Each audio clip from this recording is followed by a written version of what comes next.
আসসালামু আলাইকুম, সবাই কেমন আছেন? চলে এলাম একটা নতুন রেসিপি নিয়ে। আজকে বানাবো বিটরুটের জুস। চলেন শুরু করা যাক।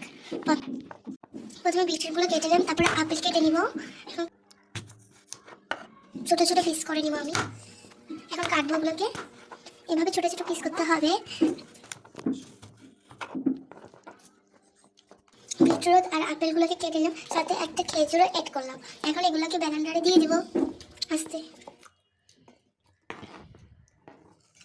এখন সবগুলো একসাথে নিয়ে ব্লেন্ড করে নিব। এখন পানি দিব। ব্লেন্ড করার জন্য কিছুটা পানি অ্যাড করেছিলাম। এখন চলে আসছি ব্লেন্ড করে। দেখ, পানিটা অনেকটা ঠিক হয়েছিল, তাই আরো কিছু পানি অ্যাড করলাম। পানি অ্যাড করে আবার চলে যাবো ব্লেন্ড করতে। ব্লেন্ড করে একদম পাতলা করে ফেলছি। এই তো আমার জুস রেডি। এখন এগুলোকে নেড়ে নেবো একটু। এখান থেকে অল্প একটু নিয়ে এখান থেকে কিছুটা পানি অ্যাড করে দিব। আপনারা চাইলে লেবু অ্যাড করতে পারেন, আমি লেবু অ্যাড করেছি।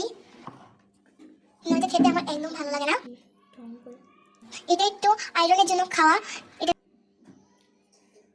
বিটরুটে অনেক পরিমাণের আয়রন পাওয়া যায়, যা আমাদের রক্তের জন্য খুবই দরকার। ধন্যবাদ, ভালো থাকবেন। লাইক আপনারাও বাসায় ট্রাই করতে পারেন।